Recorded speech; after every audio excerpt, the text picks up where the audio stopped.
오늘은 전쟁에서 승리하려면 이라는 제목으로 함께 말씀 나누도록 하겠습니다.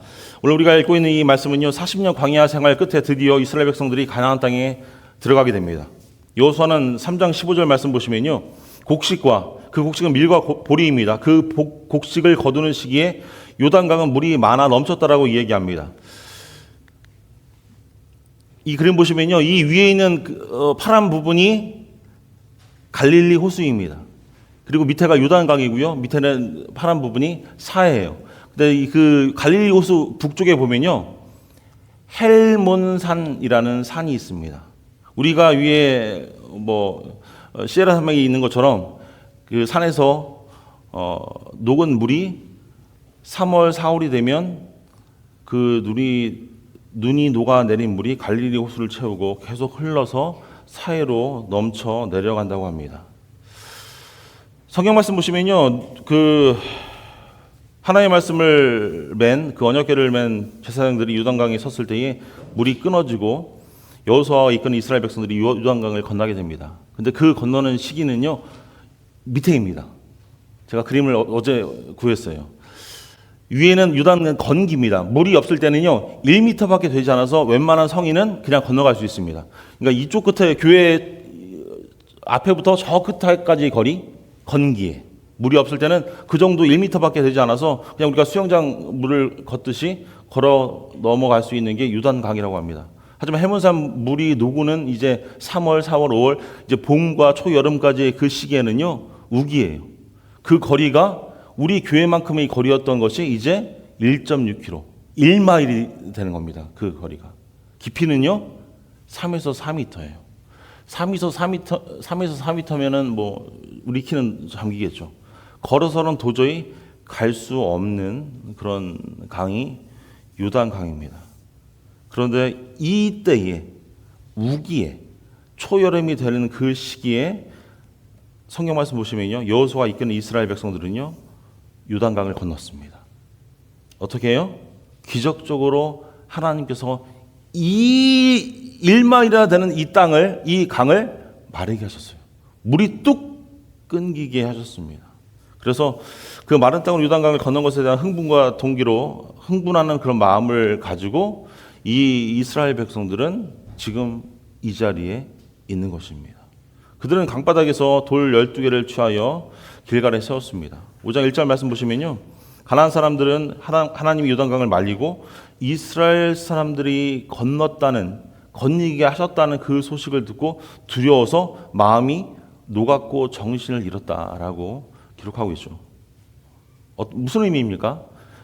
이스라엘 백성들을 하나님께서 저 우기에 1.6km 저 물을 마르게 하셔서 마른 땅을 건너게 하셨어. 하나님이 그들을 도우셔서 그들이 다 200만이 넘는 그 이스라엘 백성들이 가나안으로 넘어왔어. 이 이야기를 들었을 때에 이 가나안 땅의 사람들은요, 사기가 떨어졌습니다. 그리고 이스라엘 백성들의 마음, 어떤 마음이었을까요? 내 앞을 가로막는 것들은 아무것도 없었던 겁니다. 그래서 그들이 생각하는 것은요, 지금이 이제 이 적들을 공격할 시기라고 생각했습니다. 그런데 여호와의 지휘를 받은 많은 군사들은요, 지도자들은 이렇게 이야기하는 겁니다. 여호수아에게 기다리지 말고 빨리 가죠. 지금이 정말 세상 사람들이 보기에 상식적인 시기고 논리적인 시기입니다. 적을 사로잡을 때가 바로 지금입니다라고 이야기하면서 여호수아에게 이야기했을 겁니다. 이제 우리가 빨리 사기가 떨어졌을 때에 빨리 가서 공격하는 것이 논리적으로 맞는 일입니다라고 이야기했을 겁니다. 그런데 우리가 말씀을 쭉 보시면요, 하나님의 논리와 계획에는 세상이 하나님의 지식과 어떤 계획에 대항해서 세운 많은 것들, 우리 인간이 만든 성이 될 수 있죠. 우리 인간이 만든 요새가 될 수 있습니다. 그 모든 것들을 파괴하고 우리의 능력이나 우리 인간적인 승리보다 훨씬 중요하고 근본적인 영적인 가치, 우선순위, 원칙이 그곳에 있다는 사실을 우리가 바라보았으면 좋겠습니다. 고린도서 10장 4절 5절 말씀이에요. 요단강 건너는 모습입니다. 앞에 언약궤가 있고요. 나중에 한번 제가 설교를 하려고 해요. 십자가의 모습으로 진군을 했습니다. 요단강을 건너는 그 모습이요, 탁 짜여진 게 언약궤가 앞에 들어가고요. 양쪽에 날개가 있고요. 딱 보면 십자가의 그림이죠. 뒤에 200만 명이 넘는 그 백성들이 쭉 따라오게 됩니다. 고린도서 10장 4절 5절 말씀입니다. 우리의 싸우는 무기는 육신에 속한 것이 아니요 오직 어떤 견고한지도 무너뜨리는 하나님의 능력이라. 모든 이론을 무너뜨리며 하나님을 아는 것을 대적하여 높아진 것을 다 무너뜨리고 모든 생각을 사로잡아 그리스도에게 복종하게 하니. 아멘. 정말 우리의 삶 가운데 하나님의 아는 것을 대적하여 높아진 것을 다 무너뜨리게 하는 것, 그것이 하나님의 능력일 줄 믿으십니까? 아멘. 네. 우리는 크리스천으로 살아가지만 주어진 상황을 돌아보며 맡겨진 일을 내가 이 일을 잘 수행하고 달성해야 한다는 압박감을 가지고 살아갈 때가 있습니다. 내가 이 일을 잘 감당해야지. 내가 크리스천이니까 하나님께서 나에게 주어진 일을 잘 감당해야지. 그런데 그 일들을 하면서 실수하는 것이 있죠. 내가 이 일들을 잘해야 내 자존심을 세울 수 있어. 내가 이 일을 잘 맞춰야 사람들이 나를 볼 때에 존경할 거야. 잘 볼 거야. 그래서 그 일들을 해결하기 위해 서둘러 일을 진행할 때가 있습니다. 그런데 말씀 보시면요, 하나님의 관점은요, 관점에서 보면 하나님의 힘과 원칙에 따라 삶의 다양한 성들, 삶의 다양한 요새들을 공격하고 승리하려면 필수적으로 몇 가지가 필요합니다. 오늘 이스라엘이 적과 마주할 준비가 되기 전에 그들 역시 하나님의 지시에 복종할 마음의 준비와 의지가 필요했습니다. 무슨 일을 하기 전에 하나님께 아뢰야 되는 거예요.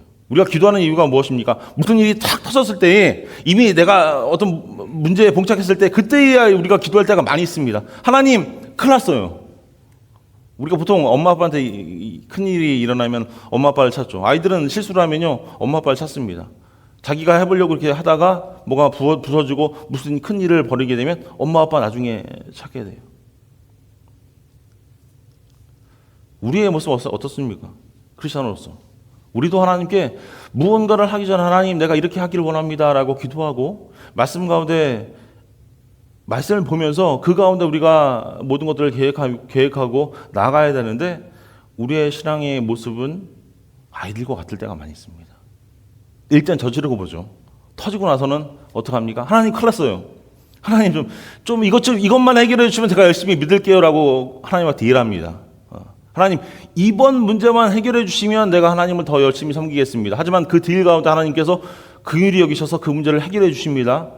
똑같은 쳇바퀴가 굴리듯이 또 얼마의 시간이 지나면 똑같이 우리는 실수합니다. 하나님, 이번에도 이것만 해결해 주시면 내가 교회 열심히 섬길게요. 내가 이것만 열심히 넘어가면 열심히 말씀 읽고 하나님께 기도할게요. 적과 마주치기 전에 우리에게 준비되어질 것이 있습니다. 그래야 우리는 하나님의 능력을 온전히 경험할 수 있는 거예요. 그래서 이를 보장하기 위해 하나님은 그들을 여러 사건으로 인도하시고 전투를 위해서 지시하시고 준비시켰습니다. 그래서 우리가 읽은 이 5장의 말씀은요, 각각 승리의 필수적인 교훈적인 부분들을 우리에게 설명합니다. 5가지로 생각해 보면요, 첫 번째는요, 1절 말씀에 그 땅, 가나안 땅에 있었던 주민들의 사기에 대해서 이렇게 이야기합니다. 1절 말씀이에요. 유다 서쪽의 아모리 사람의 모든 왕들과 해변의 가나안 사람들의 모든 왕들이 여호와께서 요단물을 이스라엘 자손들 앞에서 말리시고 멈추시고 우리를 건너게 하셨음을 듣고 그들이 마음이 녹았고 이스라엘 자손들 때문에 정신을 잃었더라. 정신이 없는 거예요. 하나님께서 인도하셔서 사기를 잃은 겁니다. 사랑하는 여러분, 영적인 승리의 필수적인 것은요, 그리스도 안에서 우리가 마주하는 모든 적들이 하나님보다 아래라고 생각하는 겁니다. 세상에서 우리가 마주하는 많은 적들이 있죠. 염려가 있고 근심이 있습니다. 그런데 그 근심과 걱정 가운데 우리가 자꾸만 쓰러지고요, 낙담하고요, 자꾸만 하나님을 버리는 이유가 무엇입니까? 하나님보다 그 문제가 더 크게 느껴지는 거예요. 하나님이 더 큰 분이시고 그 문제가 작게 느껴진다면 하나님 앞에 아무것도 아닙니다. 하지만 우리 삶에서 그 작은 문제들이 하나님보다 더 크게 느껴져서 그 문제 때문에 하나님을 멀리하는 거예요.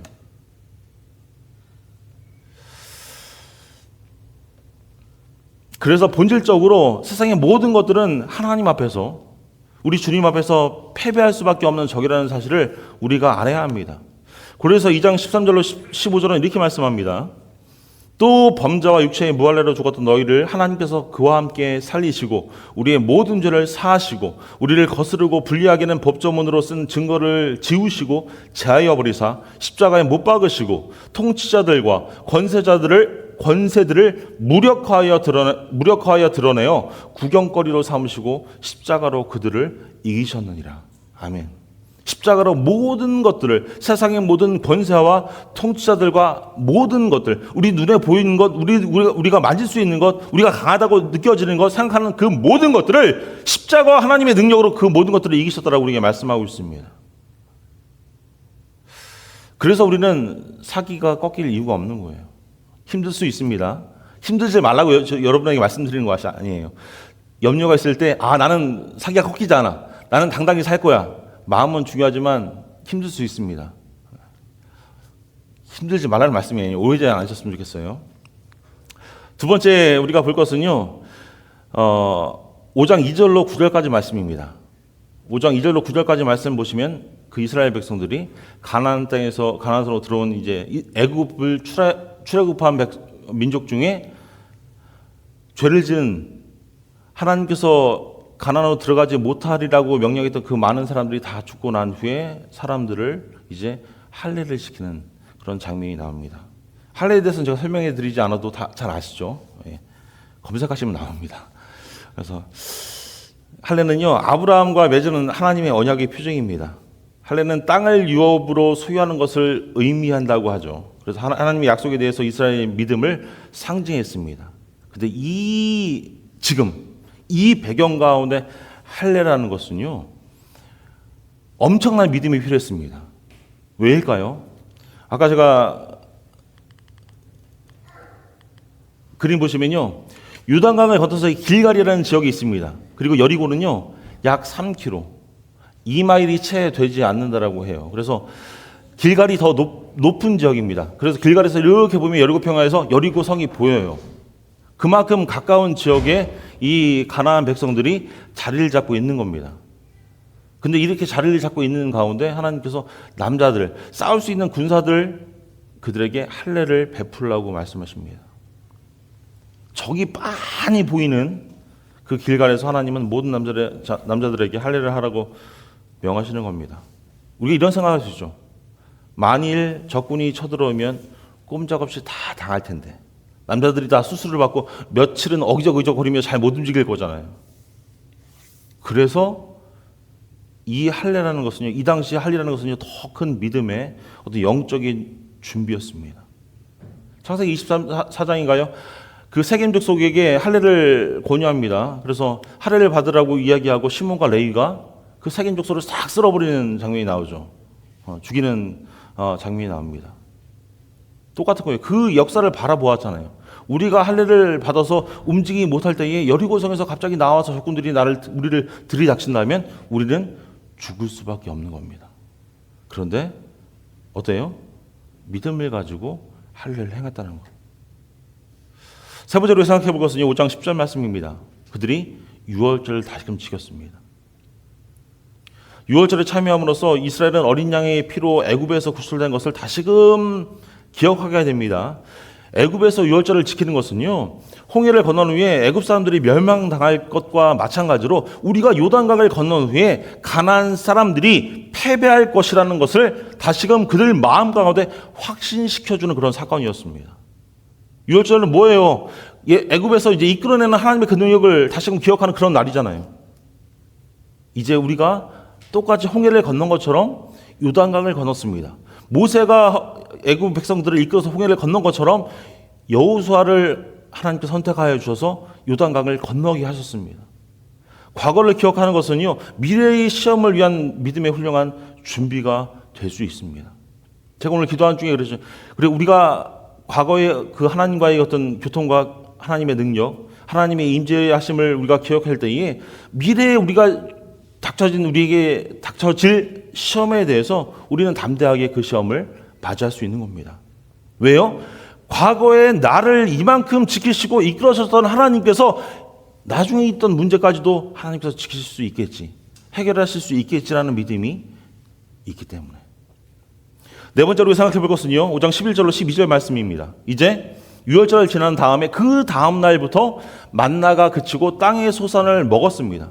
유월절을 지키는 것은 하나님께서 그 애굽에서 구원하시는 것을 의미하지만 하나님의 언약의 백성에게 애굽, 이집트에서의 구원에는요, 그들이 가나안 땅을 상속받을 것이라는 것이 포함되어 있습니다. 가나안 땅에 들어간다는 것은요, 가나안 땅에 있는 모든 것들을 너희가 받을 거야. 신명기 8장 8절로 9절 말씀 보시면요, 그 땅은 풍요로운 땅이었고 밀과 보리와 무화과 나무와 올리브 기름, 꿀이 있는 아주 풍족한 땅이라고 설명하고 있습니다. 그리고 그것은요, 매일 만나와 메추라기를 먹었던 이스라엘 백성들에게 새로운 시작의 땅이었어요. 심판으로부터 구원받고 축복의 자리에 반석처럼 굳건한 하나님의 백성으로서 그들의 새로운 삶에 대해서 이렇게 그들은 기대를 하며 그런 하나님의 약속 가운데 나아갔습니다. 다시요, 유월절은요, 뒤를 돌아보는 것뿐만 아니라 하나님의 권능으로 풍성한 축복을 누리고 그 땅에서 새로운 삶을 사는 것을 기대하는 것이었습니다. 그것이 유월절이었어요. 그래서 그런 열매와 음식을 먹는 것은요, 하나님께서 그들에게 주어준 그런 풍성한 축복과 은혜를 경험하는 겁니다. 경험하는 것이었어요. 다섯 번째입니다. 오늘 우리가 읽은 말씀이죠. 여호수아가 누구를 만납니까? 여호와의 주님의 군대의 대장과의 만납니다. 이것이 준비했던 마지막의 핵심 사건이 됩니다. 왜 이런 만남이 있었을까요? 모든 것이 이제 그 땅을 정복할 준비가 다 된 듯하지만 오늘 우리가 읽은 말씀은요, 이스라엘이 하나님이 임명한 사령관 여호수아, 인간의 사령관 여호수아가 길갈에 있는 이스라엘 진영이 아니라 어디예요? 여리고성 근처에서 있는 장면으로 시작됩니다. 왜 이스라엘 군영에 있어야 되는 그 여호수아가 남땅에 가 있을까요? 여호수아의 여리고성 근처에 가 있을까요? 여호수아가 그것을 무엇을 하고 있었을까요? 한번 상상해 보셨으면 좋겠어요. 내가 사령관이에요, 우리가. 그런데 이제 전쟁이 곧 전쟁에 임하게 됩니다. 분명 주님께서 일을 하고 계셨고 공격을 시작하기 위해서 무언가 하나님께서 일을 하고 계셨습니다. 그럼에도 불구하고 이 여호수아는 무엇을 하고 있었을까요? 아마도 공격을 시작하기 위해서 그 성과 요새에 대해서 정보를 수집하고 있었을 거예요. 많은 정보병들을 보냈겠죠. 야, 너 빨리 가서 이 여리고성이 얼마나 견고한지, 어디가 제일 약한 부분인지 한번 알아봐. 하지만 그것도 답답한 마음이 있었을 겁니다. 아, 나도 가서 한번 확인해 봐야지. 여러 가지 일에 대해서 걱정했을 겁니다. 어떤 계획이 필요했을 거예요. 아마도 가나안 땅에서 가장 요새화되었던 그런 성인 여리고를 공격하기 위해서 어떻게 할 것인가. 여리고 같은 그 성을 포기하는 것은 그 가나안 백성들이 한 번 어쩌면 해보지 못했던 그런 일이었습니다. 그리고 그들에게는 어떤 무기도 없었어요. 영화에서 나오는 뭐 투석기, 뭐 사다리, 이동식 탑, 그런 것들이 부족했을 겁니다. 아마 만들었겠죠, 싸우기 위해서. 그들이 가진 것은 창과 칼과 화살과 뭐 물맷돌과 창뿐이었는데 그들 앞에 놓인 그 여리고성의 함락의 전투의 임무에는 내가 가진 것들을 바라보니까 너무 부적절해 보여요. 내가 가진 것을 바라보니까 덕이 없어요. 그렇다면 여호수아는 어떻게 군대를 준비시키고 그 성을 어떻게 점령할 것일까? 내가 어떻게 이 성을 점령해야지? 아마 세상에 중 가장 무거운 어떤 짐이 그 어깨를 누르는 그런 아마 느낌을 좀 받았을 거라고 생각합니다. 어제 말씀을 다시 한번 묵상하면서 느낀 건 여호수아가 가졌던 그 부담감이 얼마나 클까라는 생각을 했어요. 그 많은 인원들을 모세가 이끌었지만 이제 하나님께서 여호수아에게 책임을 떠미셨는데 이 사람들이 나만 바라보고 있는데 이 여리고성을 어떻게 내가 함락하지? 그래서 우리가 이 여리고성에 가서 상황을 살폈다고 여호수아를 비난할 수 없습니다. 절대 그럴 수 없습니다. 여호수아는 자신이 섬기는 하나님과의 만남이 필요했습니다. 그리고 하나님의 권능으로 승리할 준비를 하는 데 있어서 중요한 진리를 다시 한번 깨달을 수밖에 없는, 하나님 앞에 겸손히 무릎 꿇을 수밖에 없는 그런 사건을 경험하게 되는 거예요. 사랑하는 여러분, 크리스천인 우리도 때때로 나에게 직면한 엄청난 문제에 대해서 그 문제에 아주 그것이 작은 부분이지만 너무나 크게 보여서 그 문제에 시선을 돌리듯이 여호수아가 여리고성을 내려다보았을 때에 그 하나님 보시기에 작은 여리고성 때문에 그 마음 가운데 큰 답답함에 빠져 있었을 겁니다. 그런데 그 여호수아가 그 상황을 살피는 중에 앞에 누가 보여요? 칼을 손에 든 남자가 보입니다. 5장 13절 전반절 말씀입니다. 여호수아가 여리고에 가까이 이르렀을 때에 눈을 들어본 적 한 사람이 칼을 빼어 손에 들고 마주 서 있는지라. 칼을 빼서 손에 든 사람을 발견하게 됩니다. 여호수아가 안 그래도 마음 가운데 자기 앞에 놓인 임무에 대해서 걱정하고 책임의 무게를 느끼는 중에 고개를 들어 보니까 누가 보여요? 칼을 빼어든 사람이 보입니다. 이 그림을 상상해 보셨으면 좋겠어요. 여기 여호수아가 있고요. 여기 칼을 빼어든 사람이 있습니다. 아마 대장이니까 등치도 컸겠죠. 칼도 컸겠죠. 칼을 뽑았다는 게 무슨 의미입니까? 여러분, 무기를 뽑은 채 서 있는 것은요, 두 가지 의미가 있습니다. 하나는 방어적인 의미, 칼을 뽑아서 내가 이 사람을 막아야지라는 의미. 또 하나의 의미는요, 이를 칼을 뽑아서 내가 적과 맞서야지, 공격적인 의미가 있습니다. 칼을 뽑은 채 서 있다는 것은요, 그가 이스라엘과 맞서 싸우거나 아니면 이스라엘과 함께 싸우거나 이스라엘을 위해서 이스라엘과 위에 싸우러 왔다는 것을 의미합니다. 이 사람은 누구예요? 오늘 14절 말씀은요, 이 사람이 여호와의 주님의 군대의 대장이라고 이야기하고 있습니다. 그가 이르되 나는 여호와의 군대 대장이라고 이야기합니다. 여호수아가 5장 13절 하반절에 이렇게 질문하죠. 여호수아가 그 사람을 칼을 손에 빼어든 사람을 보았을 때 여호수아가 나아가서 묻습니다. 보세요. 13절 후반절 말씀이에요. 너는 우리를 위하느냐 우리의 적들을 위하느냐 하니. 무슨 의미입니까? 내가 우리 편이야 아니면 적군이야 라고 묻는 겁니다. 어쩌면 자연스러운 반응이죠. 여호수아는 한편으로는 우려가 있었고요, 한편으로는 용기가 있었기 때문에 그 큰 대장에게 질문했습니다. 이스라엘 군대의 누구도 여리고성의 진영에 있어서는 안 되는 것이 상식적인 일입니다. 아무도 그 이스라엘 진영을 떠나라는 명령이 내려지지 않았기 때문에 그 안에 이스라엘 군인이 있어서는 안 됩니다. 그렇다면 갑자기 나타난 이 낯선 사람은 누구일까요? 그래서 이 여호수아의 질문이 이런 거예요. 그 사람은 우리 편이 아니니 어쩌면 적일 수도 있고 어쩌면 우리를 도우러 올 사람일 수도 있지 않을까라는 생각을 했던 겁니다. 맞죠? 상식적으로. 하지만 여호수아에게 주어진 대답을 볼 때 여호수아의 질문은요, 주님을 섬기는 우리에게 위협과 방해가 되는, 어쩌면 우리가 전형적으로 잘못된 사고방식, 우리가 갖는 잘못된 사고방식을 우리에게 보여줍니다. 그 사고방식은 무엇입니까? 우리가 직면한 싸움을 우리의 싸움으로, 우리가 직면한 어떤 세력을 우리의 개인적인 어떤 대의에 반대하는 세력, 우리의 관심사에 반대하는 세력, 우리가 가진 어떤 신학적인 어떤 개념에, 신학적인 어떤 신념에 그 입장에 반대하는 세력이라고 보는 경향이 있습니다. 어떤 의미에서 그것은 사실이에요. 하지만 우리가 진정으로 그리스도의 대의에 서 있다면 그렇게 느낄 수가 있습니다. 하지만 그것은 단순히 사실이 아닌 또 다른 의미가 있는데 바로 이런 문제가 있습니다. 여호수아가 들은 대답은 어떻습니까? 14절 상반절 보면 너는 우리를 위하느냐 우리의 적들을 위하느냐 하니 그 여호와의 군대 대장이 이렇게 대답합니다. 이르되 아니라. 이 아니라는 무슨 의미입니까? 이 답엔 두 개의 의미가 있죠. 첫 번째 부분은요, 여기서 선택 중 하나를 단적으로 부정하는 형태를 나타냅니다. 첫 번째 답은 단순히 둘 다 아니야. 네가 얘기한 것, 우리를 위하는 것도 아니고 우리의 적들을 위하는 것도 아니야. 왜 그는 나는 너와 이스라엘을 위해 여기 있다고 말하지 않았을까요?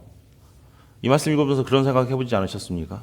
왜 하나님께서 주님의 군사들을 대장을 보내셨는데 야, 나 하나님 보내셔서 너를 도우러 여기 왔어 라고 왜 이 군대의 대장이 이야기하지 않았을까? 이 칼을 빼앗은 남자는 이야기하는 겁니다. 둘 다 아니야. 나는 너나 다른 사람들의 편을 들어주기 위해서 여기 온 것이 아니다라고 말합니다. 그리고 그 이유를 이렇게 제시합니다. 다시 말해서 나는 편을 들어주기 위해 온 것이 아니라 주님의 군대의 사령관으로서 지휘를 잡고 내가 이 전쟁을 책임지기 위해 왔다라고 이야기하고 있는 거예요. 우리가 그것을 바라봤으면 좋겠습니다. 나는 여호와의 군대의 대장으로 지금 왔어. 그것은 너희를 도와주려고 그것이 아니라 너희 편을 들어주기 위한 것이 아니라 주님께서 나를 보내셨기 때문에 군대의 사령관으로서 지휘권을 잡고 내가 이 전쟁을 책임지기 위해서 내가 여기에 왔어라고 이야기하고 있는 겁니다. 사랑하는 여러분, 이 말씀은 매우 중요합니다. 이 세상에서 사탄의 세력에 대항하는 우리의 전쟁이 어떤 기초가 되는 두 가지 원칙을 우리에게 제시합니다. 첫 번째 원칙은요, 여호수아가 아무리 옳고 아무리 거룩하더라도 자신이 가진 대의에 대해서 하나님께서 전적으로 나를 지원해 주신 것, 뭐 이렇게 이야기하면 안 되겠지만 하나님께서 내 어떤 계획에 충성스러운 어떤 군인처럼 하나님의 충성을 기대할 수는 없다는 겁니다. 오히려 뭐예요? 여호수아가 하나님의 목적을 위해서 자신보다 하나님의 주장을 인정해야만 했습니다. 내 생각보다 하나님의 주장, 하나님의 주권을 인정해야 했어요.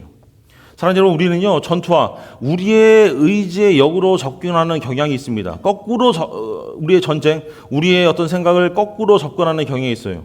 우리는 모든 것을 뒤집어서 우리 하나님을 따르고 복종하기보다는 하나님께서 우리에게 모든 것을 베풀어 주시기를 지원해 주시길 원합니다.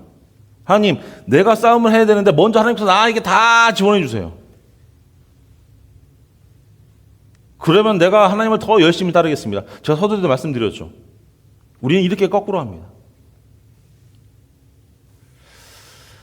여호수아서 1장 1절로 9절 말씀 보시면요, 확실히 전투는요, 하나님과 이스라엘 백성이 주님께서 임명하신 그 여호수아의 지도 아래에서 함께 이루어졌습니다. 하지만 여호수아는요, 왕의 군대에 있는 우리 모두와 마찬가지로 주님을 따르고 그분의 권위에 복종하고 그분으로부터 명령을 받고 전투를 그분의 손에 다 맡겨야만 했습니다. 그런데 여리고성 앞에 있는 여호수아의 모습은 어때요? 어땠습니까? 그렇지 못한 모습으로 나와서 이제 이 군대의 대장을 만나게 된 거예요. 내가 가진 생각은 아니야. 우리가 신앙생활하면서 가지는 생각도 이와 같습니다. 그런데 하나님께서 우리에게 말씀하시는 거예요. 아니야. 둘 다 아니야. 내가 너 도와주려고 온 거 아니고 너 막으러 온 것도 아니야.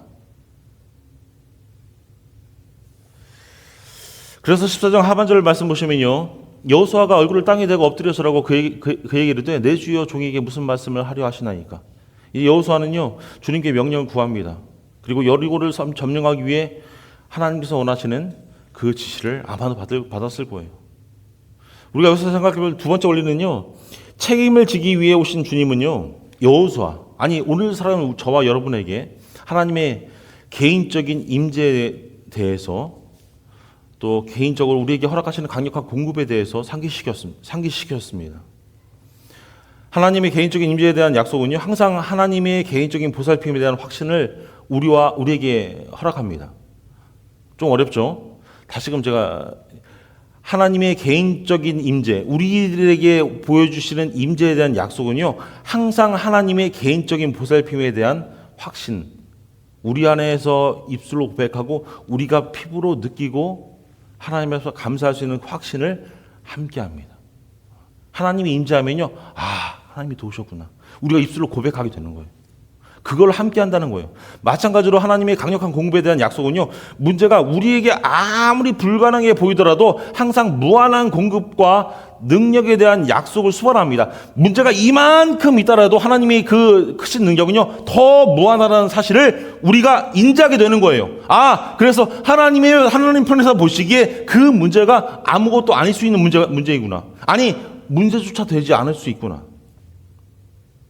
그래서 여호수아의 군대보다 더 무한히 더 많은 것들을 여호수아는 알게 되는 거예요. 여호수아는 이미 그들의 군대가 있었습니다. 가나안 백성들이 가나안 땅에서 이제 군대를 훈련시키고 아마 많은 군인들이 있었을 거예요. 많은 남자들이 있었을 겁니다. 하지만 항상 하나님의 명령을 따르고 성도들을 섬길 준비가 있는 수많은 하나님의 천사들, 눈에 보이지 않는 그 군사들이 그들과 함께 있었어요. 성경은요, 우리가 이러한 문제와 우리 일상생활에서 필요한 일상생활에 대해서 대한 어떤 중요성을 파악하는 데 도움이 되는 예화를 많이 말씀하고 있습니다. 몇 가지 말씀드리면, 열왕기하 6장 8절로 17절 말씀 보시면, 엘리사가 어린 종과 함께 도단에 있었을 때에 그는 밤에 행군하여 도단성을 포위한 벤 하닷의 군대에 포위당하게 됩니다. 그래서 다음날 아침에 엘리사의 종이 물을 기르러 나갔을 때에 많은 사람들, 거대한 군사가 성을 포위하고 있는 것을 보았습니다. 그래서 그 종이 무서워서 발발 떨면서 엘리사에게 와서 이렇게 이야기하죠. 주인님, 우리가 어떻게 해야 합니까? 엘리사가 이야기합니다. 두려워하지 마라. 우리와 함께 있는 분이 그들과 함께 있는 사람들보다 더 많다라고 이야기합니다. 그러자 엘리사는 그 종을 위해서 이렇게 기도하죠. 주님, 이 종의 눈을 열어서 보게 해 주십시오. 그의 눈을 열어서 보게 해 주십시오. 주님께서 그 종의 눈을 열어주셨고 그는 보았습니다. 뭐를 보았습니까? 불말과 불병거가 가득하여 엘리사를 에워싸고 있는 그런 모습. 엘리사는 혼자가 아니었습니다. 그 종은 혼자가 아니었어요. 그들을 위해 싸우러 온 하나님의 천사 군대가 있었는데 그들은 곧 시리아 왕의 군대를 실명으로 만들었습니다.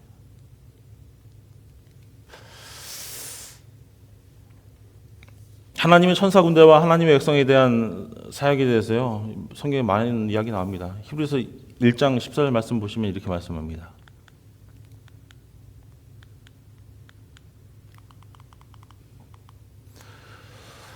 히브리서 1장 14절 말씀입니다. 모든 천사들은 섬기는 영으로서 구원을 받은 상속자들을 위하여 섬기라고 보내심이 아니냐라고 말씀합니다. 여기서 우리는 이 사령관이 자신을 주님의 군대의 대장이라고 묘사한 두 번째 이유를 찾을 수 있습니다. 그는 여호수아에게 하나님의 강력한 천사 어떤 군대나 하늘의 군대를 통해 하나님께서 너희들에게 충분히 더 큰 것으로 공급하고 있어라는 사실을 충분히 확신시켜 주셨어요. 여호수아의 반응이 놀랍습니다. 14절 하반절 보시면요, 이제 엎드려 여호수아가 얼굴을 땅에 대고 엎드려 절하고 그에게 이르되 내 주여 종에게 무슨 말씀을 하시려 하십니까? 저는 여호수아의 모습을 보면서 우리 각자가 이런 하나님 앞에 응답이 필요하다고 생각합니다. 즉 하나님 앞에 경배하고요, 복종의 응답이 얼마나 필요한지를 여호수아는 파악했습니다.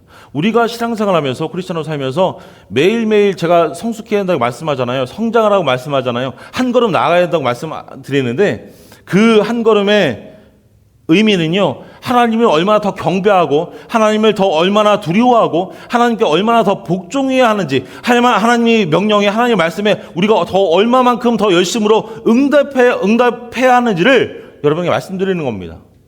오늘 하나를 응답했으면요, 내일 두 개를 응답하고요, 내일 두 개를 응답해서 그 다음에는 이제 세 개를 응답하는 것이 우리가 신앙이 성장하는 길입니다. 무언가 우리가 어떤 하나님께서 주시는 그 크신 은사 때문에 누구의 병을 고치고 어떤 예언을 하고 큰 능력을 발휘하는 건 좋죠. 하지만 하나님께서 우리에게 원하시는 것들은요, 하나님의 말씀에 대한 우리의 응답입니다. 그것이 남들보다 모자랄 수 있어요. 하지만 오늘보다 내일이 더 많아지고요, 그 다음날이 더 많아지는 것. 오늘 여호와의 군대의 대장과 마주친 후 그 여호수아는 모세가 홍해 기슭에 섰을 때에 수년 전에 선포했던 그 진실을 아마도 떠올렸을 겁니다. 출애굽기 14장 13절 말씀이에요. 죄송합니다. 이게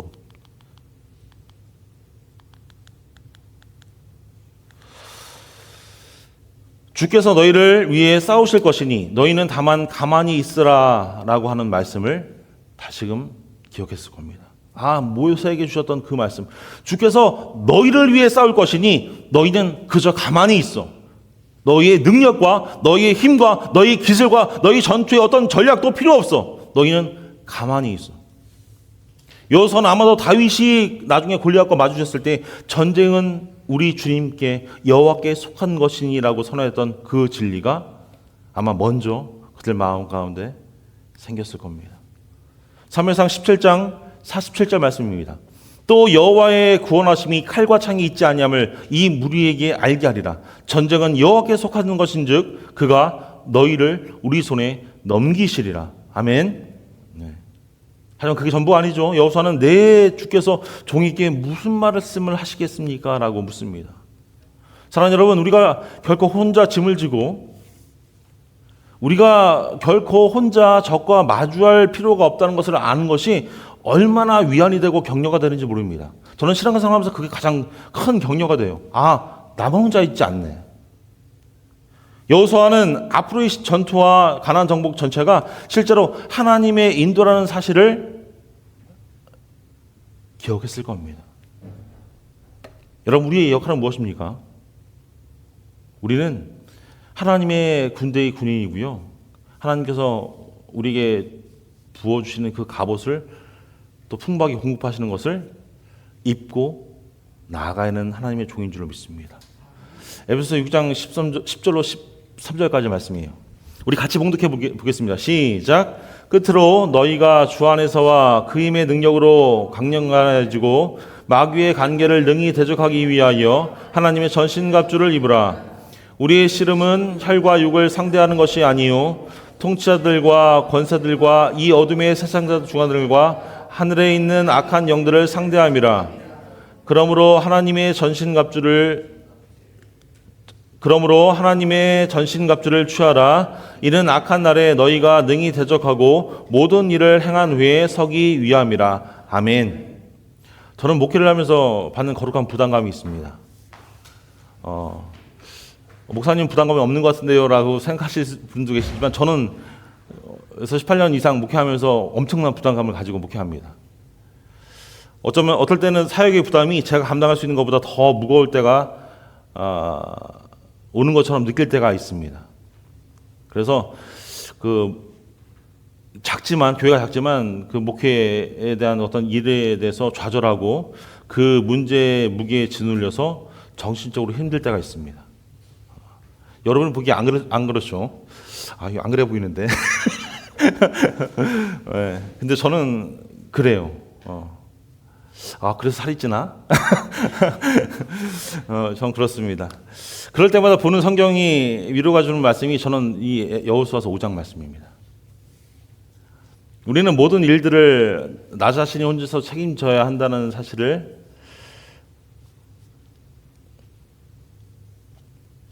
우리는 그렇게 생각합니다. 내가 이 문제를 책임져야 해라고 생각할 때가 있어요. 생각해 보면요, 그날 우리에게 주어진 우리의 사역을 우리 주님께 맡기고 목회하는 저만 말씀드리는 게 아닙니다.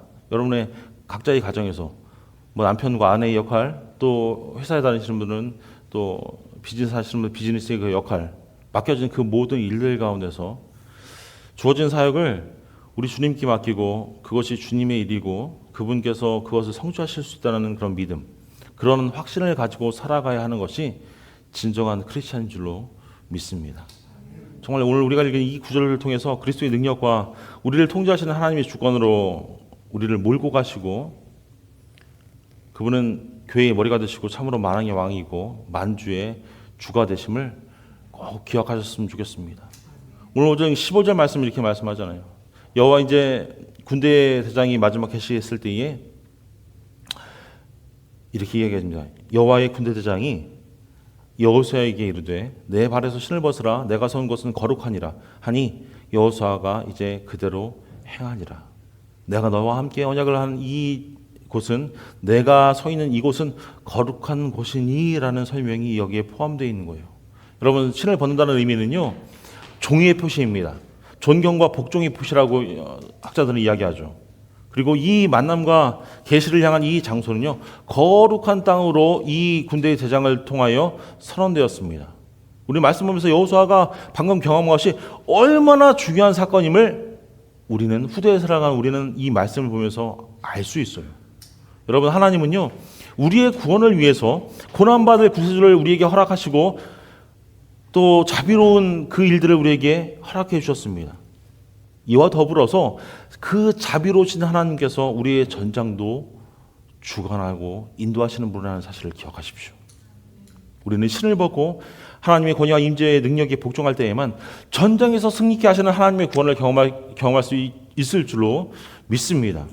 그래서 여기서 우리는 그리스도의 전장이 거룩한 우리 하나님의 자녀로서의 소명일 뿐만 아니라 하나님의 강력한 손 안에서 내 자신, 종된 우리 스스로를 낮추는 자들에게만 이루어지는 일임을 꼭 기억하셨으면 좋겠어요. 베드로서 5장 6절로 7절 말씀입니다. 그러므로 하나님이 능하신 손 아래에 겸손하라. 때가 되면 너희를 높이시리라. 너희 염려를 다 주께 맡기라. 이는 그가 너희를 돌보심이라. 아멘. 말씀 나누시겠습니다. 사랑하는 여러분, 여호수아는 살아있는 말씀, 살아있는 진리, 살아있는 로고스를, 곧 하나님의 계시를 만났습니다. 그리고 그것은 그가 가졌던 어깨의 그 무거운 짐을 다 들어 올리는 큰 만남이었습니다. 여러분, 우리가 이 말씀을 보면서 우리 각자가 얼마나 말씀에 귀 기울여야 하는지를 오늘 말씀 우리에게 보여줍니다. 우리 모두가 알 수 있기를 축원합니다. 정말 우리가 하나님 말씀에 귀 기울여야 하나님께서 우리에게 들어야 할 것을 알려주실 줄을 믿어요. 그래서 하나님의 복음 가운데 말씀과 더욱더 가까이 가십시오. 오늘 여호수아가 여리고 성 앞에 서 있고 아마도 인생의 여정길을 걸으며 앞에 놓인 것들을 생각하고 책임의 짐에 억눌렸는데 그것은 오늘을 살아가는 저와 여러분과 똑같습니다. 우리는 하나님께서 우리에게 하라고 부르셨다는 많은 일들을 경험하고 지금도 일을 하지만 그와 동시에 우리는 하나님을 경배하고 주님께 구하고 주님의 일을 하는데 더 애써야 할 줄로 믿어요. 정말 크리스천으로 우리의 삶의 스타일은 어떻습니까? 여러분이 크리스천이라고 불리는데 여러분들의 삶의 모습은 어때요? 정말로 주님을 염두에 두고 우리의 모든 움직임에 우리 주님이 누구신지, 우리의 생각과 우리의 발걸음을 정말 주님이 인도하시는지, 하나님께서 우리를 위로하시고 우리를 강하게 만드시는지, 정말 하나님의 말씀에 그 말씀을 염두에 두고 우리에게 맡겨진 그 전투에 나가고 있는지, 바라기는 우리 사랑하는 가족들 모두가 우리 앞에 놓인 전투나 그 임무를 맡겨진 일들을 바라보면서 만군의 여호와 하나님을 대장으로 삼고 바라보고 여러분이 가진 자리에서, 있는 자리에서 신을 벗을 수 있기를 주님의 이름으로 축원합니다. 기도하겠습니다.